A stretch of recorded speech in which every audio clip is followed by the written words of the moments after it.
hirmaateen duris akka isiin natti himtee turtee fi namoota isii akka tokko wajjin turtes qunnamee sanis godhe jabduun inumaa tanaawu qabsoon achitti si gorsan sanii fi hidhattee qabsoon gorfamtee waan akkanaatiif qabsaay diina akkanaa dhoorke nama akkanaa kan akkana godhuu qabda ja'anii itti gorsanii leenjii kannaniif san fi ta'amma isiin godhu jirtu garaagarummaadhaa miti jechuu xiyyaa balaati. Garaagarummaan qabdu. Dirqamteetii miti namni maallaqa kannee fi deem godhu isin jenneen. Deemee rabbi abalu bira dhaqee isin jenneen. Roorruma hammaateetu akka namummaa akka rabbittis walgaluun kun maal waada diiguu bara. Irbuu walii seenne amma Oromoon bakka gartee leenjii dhugaa seenaa Oromoo nama barsiisanitti waan Oromoodhaa ati Oromoo ati eenyu ani abalu.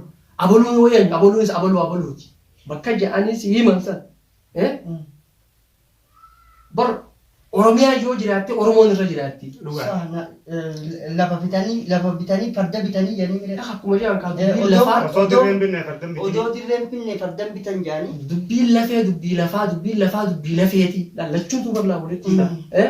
Hoggaa lamaan kanatti si beeksanii irbuu olii irbuu Oromummaa irbuu abbaa kiyyaa irbuu warroottan dura dabree san jaanii kaa. Siqaraa isanii miti. Sanyiin qabanaan jetti. Irbuu ta'e galmaan siifaa gahu nama waada diiguu rabbi sin godhinatiis. Awwa isin nama waada diiguu. Rakki du'aayi godhuu fi nama beekaa. Du'aayi haaluma godhiit malee ilma namaa. Rabbi si yaada. Du'aayin balaa isin du'aayi godhuufiin bareeda haa ta'u garuu isiin nama ganuu sanii miti gosa sanirraa hin. Mee Hacaaluu maal jee beektaa? Maaliif jee goota eeganni du'e faarsanii jee gaafa inni jiruun faarsanii jee galata ammoo galata saadhaa qoodanii kaayanii. Ofuma isa kaayanii fi seenaa barreessanii warra socho'u. Galata ni kaayanii namni tokko hojii inni hojjete galata ni kaayanii qoodaas ni kaayanii seenaa isaatiin ni qaba garuu immoo galata himuu odoo hin taane odoo inni jiruu faarsanii akkasitti hin dhaadheessanii jee. Booda arrabsuun booddeerra waan biraa yoo dalage deebitee arrabsuun si dhibdii ammoo inni yennuufi furmaatee akkas taaf odoo hin taane isiidhaas rabbi ija namaa irraa qabu ilma namaatu dogongora hunda rabbi irraa qabu akkuma maqaan sii gaarii seenaan sii bareeddu ilaa hanga arraatti hojii sii keessatti waan gaarii hojjechaa deemu jirtu fuulduraas gartee akkanatti gaarii hojjettu rabbi sii haa godhu qabsoon siidhaa ammoo qabsoo haqaati qabsoo shiraa odoo hin ta'in qabsoo dhugaati qabsoo irbuutiisi kuni maal jechuudha wanni irbuun qaba jettuufisi irbuu tana keessatti ilmaan Oromoodha roga hundaanuu roorroo ilmaan Oromoo irra deemtu lafa tanaas ta'ee biyya beetees ta'ee biyyaas ta'ee abbaa tokkotti hin dhiisu duraan du'a jechuudha lubbuu ilmaan Oromootiif kafaluudha roorroo ilmaan Oromoo abbaa jawaadee qoba kasaanii keessan qoba otoo hin taane ka ilmaan Oromoo hunda irraa hin qoladhaadha dhalootaan dhaladhe ani. Roorroo ilmaan Oromoo irraa qolachuuf hin dhaladhe waan jettuu qabdi jechuudha. Irbuun siidhaa sana. Laa san qofaa miti malee maali ni beektaa? Namootaan dhaloota isii boodaan dhufu fakkaattoota akka isii kan isii booda hafaniif illee gootummaa osoo roorroon irra deemu jirtu roorroodhaaf gad jedhanii sodaataa tahanii buluu osoo hin taane haalii onnee guutuudhaan mana ta'isus numa duuta. Gabbaatee roorroo ta'isan qolattee ofirraa dhoorkitee gootummaa san barsiisu. Akka namni gartee sodaa san dhiisu. Bilbilaanii wajjinaa seenee beektaa? Agirdaa fi kanaas. Yeroo hedduu waan naannechaa turte hoggaa jirru sajja waan deette qabsoo hoggaa jedhan qabsoo teenya itti fufna qabsoo waan nu kufaa qabsoo itti fufaa gaafa jechaa turan gareen cubbuudhaa kufaa. Kan zakkoo kufaan. Qabsoo keenya gaafa jaansanii mee jawaati waasi gaafadhu jette. Inni gaafadhu hin jenne. Qabsoo jechuun maalii naan jette. Hiikunummaan isaatu maali? Hiiki qabsoodha. Namni eenyuuf qabsaawaa? Eenyurra qabsaawaa? Maaliif qabsaawaa?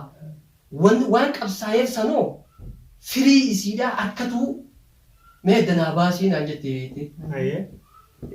Hogguusin jeen dura akka nama tokkotti hin jeenani furmaata namni wanti qabsaa'uuf fuuf hin jeen haqee fi deeffachuudhaan jeen taakkeetti. Mirga kee kasarbame kabachiifachuu lameetti roorroo daangaa dabartee ganda birarraa si qaxxaamuree dhufee ganda kee seenee hiriyoota kee ollaa kee bara lolli diinni alaa dhufee alaalaa dhufee qe'ee kee Ollaa kee shoora keessa. mana keetiin ga'ii malee siis ga'ee bara. Sibiraas ni qaba. Akkasittiin beekaan jeen galatoomii dhugaa keetii jette. Ammaas jette ittisiin sii dabalaa jette. Oromoo wanti namatti himtu jette abbootiin teenya wanti namatti himtu jette kan anis dubbisee jiruu fi manguddoota akka takka irraa dhageettis jette. Qabsoo hoggaa jechuun jette.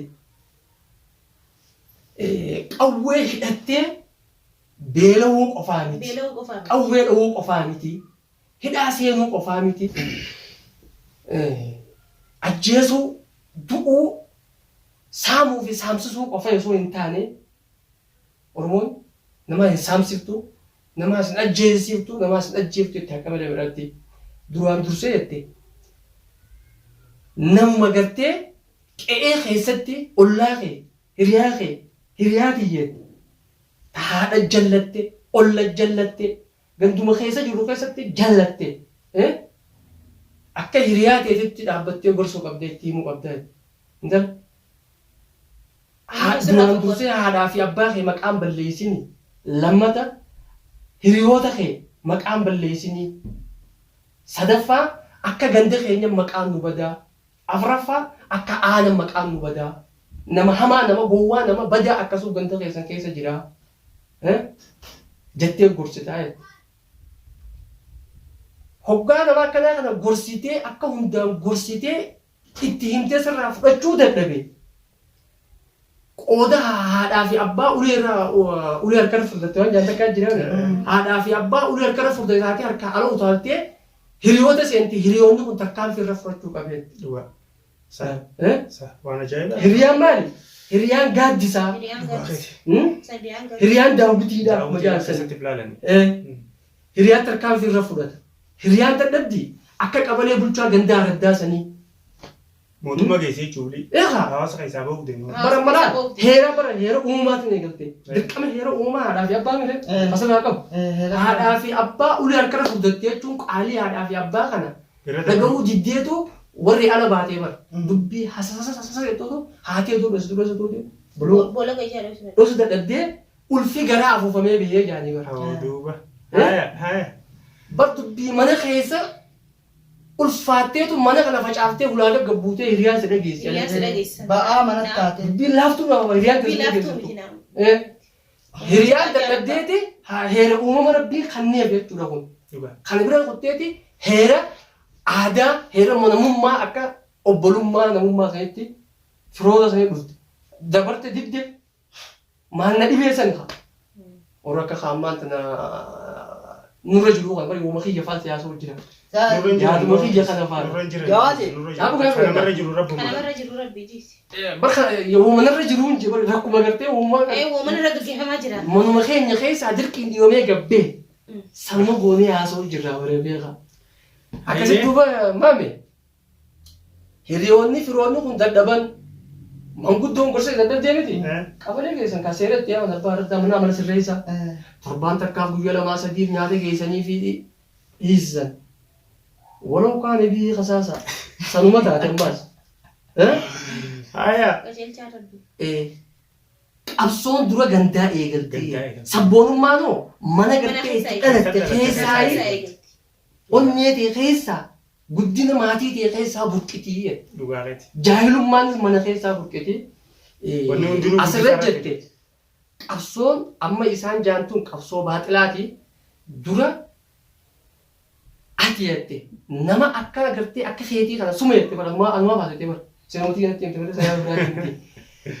Qabsoon nama akkanaa kana qabdee leenjiftee tarkaanfii irra fudhattee heeraanis seeraanis mootummaas geessitee hiisiftee san booda ni jiraami abuutii lafa buute dhagaa lafa buute malli barra jiraasan. Bifa san nutis akka hedduutti dalagaa turree waliinis jennee waan san hiika surgoote amma. Furmaatee. Surgootee jechuun bar hiitee jechuudha. sursur godheeti natti hidhee sursur godhina raayiiti. Sursur godheeti natti hidhee sursur godhina raayiiti. Sursur godheen sitti hidhaan rabbi. Akkasii. Sursur godheetina raayiiti. Jawaade gabaabdumatti imma waan kana keessaa waggaa waa'ee qabsoo kaaftee dila kana sitti himu.